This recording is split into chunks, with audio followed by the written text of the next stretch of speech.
out and say this to the world. And he had a lot of lady fans, and he told me that he just didn't want to. A simple sentence, but enough to shake the foundation of American music.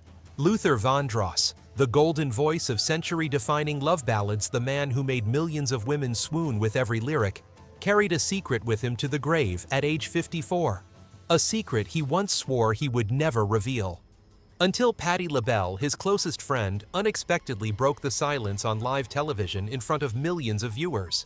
She didn't cry, but all of America was shaken. What exactly did Patti reveal? Why did Luther never once speak publicly about his love life? And what was the real nature of his ambiguous relationship with Gregory Hines? Watch to the end to uncover the secret he chose to take to the grave, and the reason why the whole world still dares not speak its name aloud. Patti LaBelle's revelation unlocked decades of silence.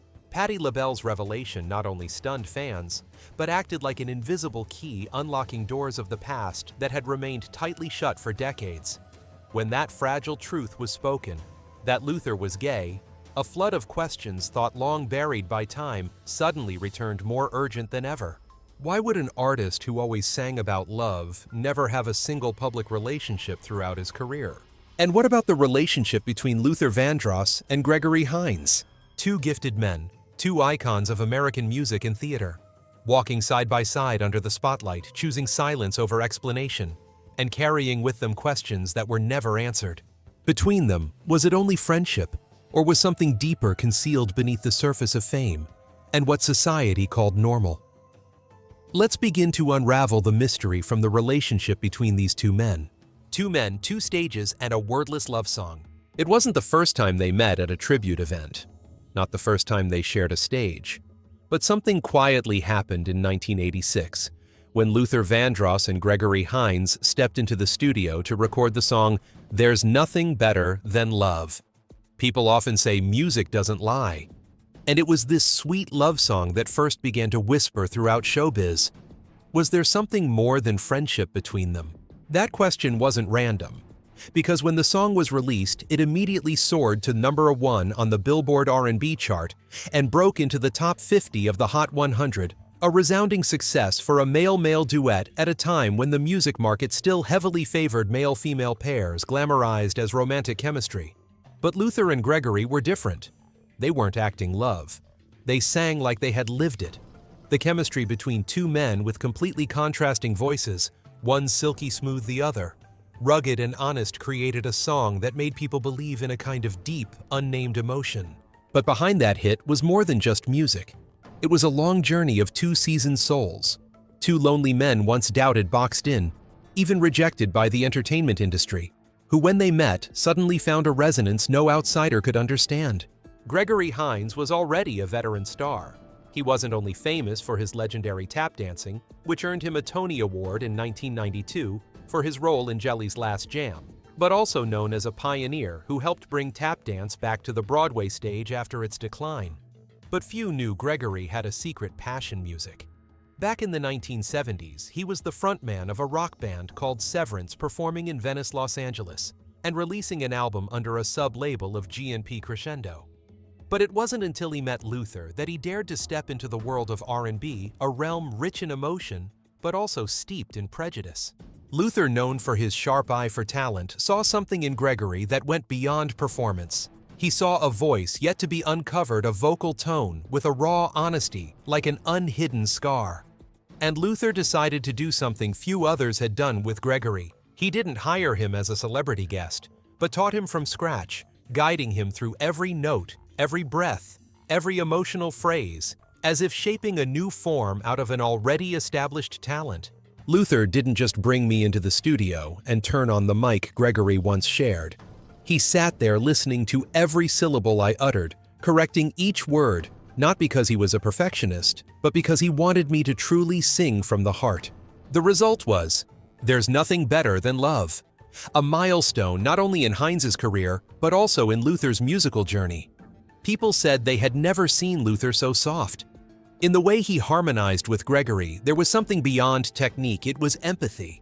They sang as if sending messages to one another that words could never fully express. After the success of the duet, Luther invited Gregory again to record the song "That Girl Wants to Dance With Me," 1988, which he wrote and produced himself. This time, the tone was entirely different, fast, energetic, and full of vitality, just like Gregory's dance steps on stage. The song made it into the Billboard R&B Top 20 and became especially popular in major dance clubs across New York and Los Angeles. At this point, people no longer saw Gregory as an actor who sings, but as a true singer, thanks in part to Luther's musical touch and in part to the natural dynamic between them, as if they had been performing together for a very long time. But what made the media begin asking questions wasn't the quality of their music. It was what happened off stage. Luther and Gregory were often seen dining together privately, laughing heartily backstage at award shows, whispering something in the front row before bursting into loud laughter. With any other male artist duo, this might have been seen as simple friendship. But with two men who kept their personal lives completely private, had no known romantic partners, and had never been involved in any public relationships with women, everything suddenly felt different. Gregory once said he respected Luther as a mentor, but declined to comment on any question about his friend's personal life. Luther, as always, deflected questions about his sexuality with clever jokes. But it was precisely that silence which over the years became a thick wall hiding what they couldn't or didn't dare say aloud. They never confirmed a romantic relationship, but they never denied it either. And in an industry where everything could be a publicity stunt, the decades of silence became the very thing that made people believe more than any declaration ever could. When Gregory Hines passed away in 2003, Luther said nothing. No statement, no eulogy. But someone recalled him sitting quietly backstage that evening, staring into the void for a long time before finally stepping out to sing, "A House Is Not a Home." No one knew who he was singing for, but that night the audience seemed to feel that something had just been lost. And 2 years later, Luther passed too. Suddenly, without a single word left behind about his private life, without any partner mentioned in his obituary, only music and secrets never confirmed. But the audience remembers, and they still whisper like his own lyrics once did, "There's nothing better than love," unless that love must be hidden for a lifetime. The pairing of Luther and Gregory was a rare kind, a mesmerizing voice, a pair of free-moving feet, and a bond beyond music. The pairing of Luther and Gregory was a rare kind, a mesmerizing voice, a pair of free-moving feet, and a bond beyond music. But behind the applause, Luther's silence began to speak louder. Because unlike Gregory, Luther had no character to hide behind. He had only music, and within it, he buried everything left unsaid. The sweetest love songs came from a man who had never publicly loved anyone. And that very paradox is what continues to haunt the world. Luther Vandross, the golden voice of love stories that were never real. Luther Vandross never shouted to assert himself. He whispered, he glided through melodies like a thin wisp of smoke, and let his voice tell the stories his heart would never speak aloud. And perhaps that's why the world so easily loved him, but never truly saw him a gentle musical genius, rejected simply for not fitting the mold that the industry had shaped for a black man singing ballads in the 1980s. R&B was exploding with images of the ideal masculine man, muscular, carefree, seductive, and charismatic like Bobby Brown, Teddy Pendergrass, or New Edition. But Luther Vandross was different. He stepped on stage in a dark suit with sleek hair and a soft smile, as if always apologizing to the audience for stirring their hearts too much. No fiery choreography, no bold body language. Luther just stood there and let his voice do everything that needed to be done. But it was exactly that difference that became his biggest obstacle. The music industry, in his own words, didn't know what to do with me, because they had never seen a chubby black singer lacking Hollywood-style sex appeal dare to sing lyrics soaked in romance fragility and almost femininity in their delivery. Luther didn't just not fit. He disrupted the entire framework the market wanted to impose on R&B men. So despite releasing a string of massive hits like Never Too Much, 1981, Here and Now, 1989 earning him his first Grammy for Best Male R&B Vocal Performance and especially Dance With My Father, 2003 winning him 4 Grammys in one night, Luther was still boxed into the category of for black audiences only. Record labels refused to invest in mainstream marketing, denied him access to national talk shows, and treated his music as something for regional radio, not for mainstream America. Some market executives even bluntly said white women love his music, but they won't buy records from a man like him if they know who he is. And so, the image of the dreamy man for women became the mask Luther had to wear. Labels didn't care who he truly loved, they just needed him to keep writing gentle love songs, letting women believe he was singing to them. In a brief 1994 radio interview, when asked about love, Luther smiled softly. "I write the songs I wish I lived in." It sounded like a joke, but the host fell silent for a few seconds, as if suddenly realizing something much deeper. Luther had never gone public with a single relationship. No one had ever seen him holding hands with a lover. No paparazzi ever caught him at a romantic dinner. No actress ever hinted they had been something with Luther Vandross. Over more than 2 decades in the industry, he never let fans know who truly inspired his aching love songs. Instead, he lived quietly and alone. According to his longtime personal assistant, Max Sadek, who worked with Luther for over 10 years, he had a habit of calling at 1 or 2 a.m. just to talk. No specific agenda, no pressing topics, just nameless sadness. He just needed someone to listen, Max said. Sometimes he didn't say anything. He just put on music and let it play. In silence. Patti LaBelle, one of Luther's rare soulmates, once shared, he was scared his mother would find out. Scared she'd be disappointed. Scared his longtime fans would turn away.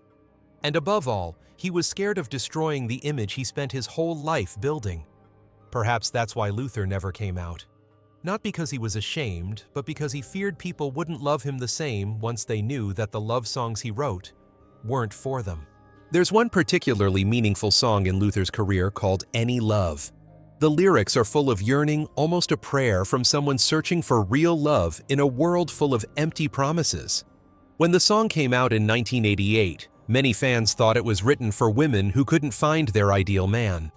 But those close to Luther knew it was a song he wrote for himself. A gentle, fragile, fearful man, unable to love openly, waiting for anyone to come to him without asking him to change. The cruel irony is that despite being called the king of love songs of his generation, Luther Vandross never truly lived inside a real love. According to Patti, there was a time he fell deeply in love, but was rejected. That heartbreak followed him for years, and after that, he never opened his heart again. He didn't need someone to sleep with, Patti said. He just needed someone to love him for who he really was. And that real self to the very end was never allowed to be seen. When Luther passed away in 2005 at the age of 54, after a stroke and a long battle with diabetes, there was no partner at his side. No one beside the hospital bed except family and a few close friends. In his obituary, there was no mention of a life partner, no trace of a love story ever lived. Only music and a secret that died with him, like an unwritten inscription on a gravestone. He sang of love his whole life, but never got to live it. Maybe the saddest thing isn't who Luther Vandross was, but that he was never allowed to let the world know who he truly was. Gregory Hines, tap legend, and the moments he left unspoken. If Luther Vandross was the soft whisper of unanswered love songs, then Gregory Hines was the sound of heels echoing across the Broadway stage, precise, fierce, and full of life. But behind the astonishing footwork behind the performances that made audiences leap to their feet in endless applause, was a man with an inner world so complex even he never chose to explain it to the world. Gregory was born in New York in 1946 and grew up almost entirely to the rhythm of jazz and wooden floors. At just 5 years old, he began performing on small stages across Harlem with his brother Maurice Hines. The two quickly earned the nickname the Golden Tap Shoes, and their father, a jazz drummer, joined in turning the Hines kids into Hines, Hines and Dad, one of the first successful family acts on American television in the post-World War II era. But Gregory didn't want to be just another masterful dancing machine. As he entered adulthood, he began pushing back against classical tap, where every move was pre-choreographed proper and polished in the Broadway tradition. Gregory chose to break every rule. He danced to the rhythm of his breath, intentionally went off beat at times, tapped his toe like a drum, and improvised with live musicians on stage as if they were a jazz band. That style, free-form jazz tap, quickly made him the centerpiece of tap's revival. The media called him the man who saved tap from extinction. Broadway could no longer look away. And in 1992, he won the Tony Award for Best Actor in Jelly's Last Jam, a musical about the life of jazz legend Jelly Roll Morton, as if Gregory were telling his own story through the rhythm of every step. But Gregory didn't stop at Broadway. He crossed into film, playing everything from a cold-blooded gangster in The Cotton Club to a witty cop in Running Scared, from dancing with Mikhail Baryshnikov in White Nights to a moving performance in the TV film Bojangles, which earned him a prestigious Emmy in 2001. In every role, he carried his own rhythm, as if he never stopped dancing even when delivering dialogue. Music came to him as a natural continuation. But not everyone knows that Gregory refused to become a singer for many years, even though he possessed a warm, captivating baritone voice. It wasn't until Luther Vandross reached out not to invite, but to guide, that Gregory stepped into the studio and recorded "That Girl Wants to Dance with Me." For others, it was just an experiment. For Gregory, it was a moment where he dared to reveal a part of himself he had never shown. Still, there was another part of Gregory that he never revealed, at least not publicly. His personal life was always a gray zone between rumor signal and intentional silence. On paper, he was married 3 times, had a daughter named Daria, who followed in his footsteps as a dancer. In one interview, he once said, "I love women. I love their presence, their energy." But when asked deeper, who did he love? Who was he really committed to? Gregory smiled, changed the subject, or simply fell quiet. The thing is, he didn't have to say it. What he did already said enough. Gregory had appeared at underground drag performances in New York in the 1970s, not to shock, but because it was the only free space where I could just be myself. He once played a drag role in an off-Broadway play. He supported and participated in campaigns for LGBTQ+ artists. And most importantly, he always protected his brother Maurice, who came out as gay in the 1980s, from public judgment and attack. It's no coincidence that Andre de Shields, a legendary Broadway artist and Black queer icon, once said during a memorial tribute, Gregory understood what it meant to live among the unspeakable. He didn't need a label because he lived beyond labels. A compliment, but also a sigh for an entire generation of Black artists who had to wear 2 masks, one for the public, one for themselves. What's worth noting is that Gregory never denied the rumors, but he never confirmed them either. As if he was living in his own version of the truth, a place where he didn't need to declare an identity, didn't need to come out, because he never went into any performance of identity at all. In his final public speech before his death, he said, "If there's anything I want to leave behind, it's freedom. Not for someone to live like me, but for them to dare to live like themselves." Perhaps that's why when people look back at the relationship between Gregory and Luther, no one needs proof, just feeling. One man sang of a love he never voiced. The other danced about freedom he never declared. Both chose silence as their language. And sometimes that silence echoed louder than any declaration. When Gregory died of liver cancer in 2003 at the age of 57, there was no scandal, no personal statement, no one spoke for him. But hundreds of artists, from tap dancers to Broadway performers, from Harlem drag queens to young YouTubers, all said the same thing. "He made me believe I could be myself." There is no legacy clearer than that, especially when it comes from someone who never once defined who he was. Gregory Hines lived a life that never needed to shout anything. He simply danced and let the rhythm speak for the rest. Shared truths and a secret never confirmed. They didn't come from the same place, didn't grow up in the same world, didn't choose the same artistic path. One was born in the heart of impoverished Detroit, finding himself in his mother's soft singing and an old piano. The other was a Harlem child prodigy, tapping on wooden floors from the age of 5 as a kind of survival instinct. They didn't share a voice, a style, or a range, but there was something Luther Vandross and Gregory Hines never had to say out loud. They saw each other in the crowd and knew they weren't alone. They were both Black men who rose to fame in the American entertainment industry at a time when that alone was a daily battle. A battle for recognition, for respect, for the right not to be boxed into the stereotypes the white-dominated industry had constructed and imposed. And inside that battle, they lived another life, one hidden from all eyes. In the 1980s and 1990s, coming out as gay in the music or film industry wasn't just considered brave, it was career suicide. Especially for Black artists, the barrier wasn't just sexuality, but a double expectation. You're already Black, don't make it any harder. They were forced to play what the audience wanted to see. Strong, desirable men who lead conquer women, never show weakness, never appear soft, and certainly never love another man. Luther Vandross was the voice of love, but never named the person he loved. Gregory Hines was the embodiment of freedom, but never truly defined himself. They said nothing, wrote no memoirs, offered no hints in interviews, left behind no evidence. But between them lay a long trail of mirrored behaviors, identical choices, shared loneliness, and mutual silence. Maybe it was a deep friendship. Maybe it was a love that once or never happened. Maybe it was simply the empathy of two people living beneath the weight of what could never be spoken. But if you look closely, every piece hints at one thing: the relationship between Luther and Gregory didn't resemble any typical professional or industry connection. They appeared together precisely when both were at their peaks and at their most misunderstood. They didn't star in the same films, didn't share a management company, had no obligation to align, yet were constantly seen together backstage at awards shows, in old uncaptioned photos, in rare duets no one recalled rehearsals for.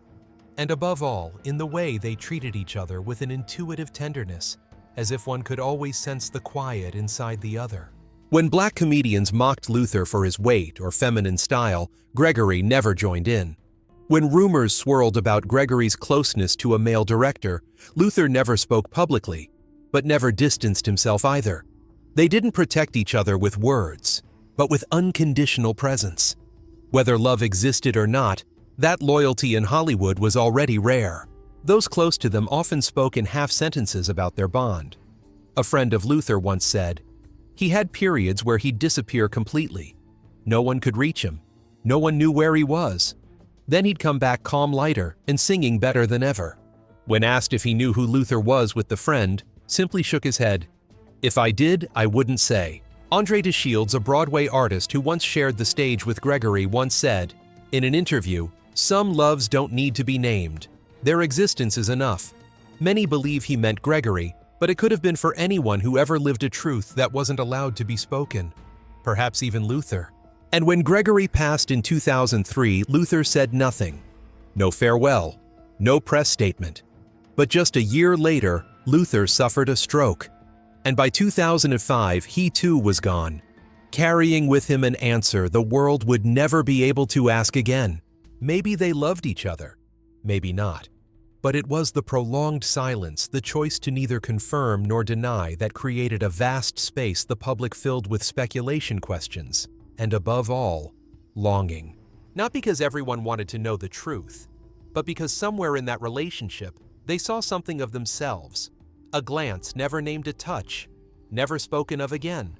A chapter in life that only one other person, be it a friend, a lover, or someone who simply looked in the same direction, could ever truly understand. Luther's death, unspoken. Gregory's quiet departure. Together they turned what was never confirmed into something symbolically real.